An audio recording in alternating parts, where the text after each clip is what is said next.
Here I have DOOGE S96 Pro, and today I'm going to show you how to enable portable hotspot on this device. So to do this, firstly you have to open settings, then you have to go to the hotspot and tethering, Wi-Fi hotspot, and here you can switch your hotspot. Here you can, for example, change its name. Here you can display the QR code to connect to your hotspot.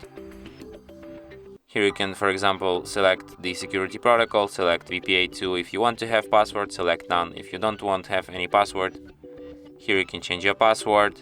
In the advanced you can set it to turn off automatically if nobody is connected, and you can also change its AP band here.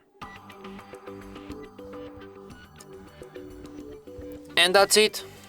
Thanks for watching. If you find this tutorial useful, don't forget to hit that like button and subscribe to our channel.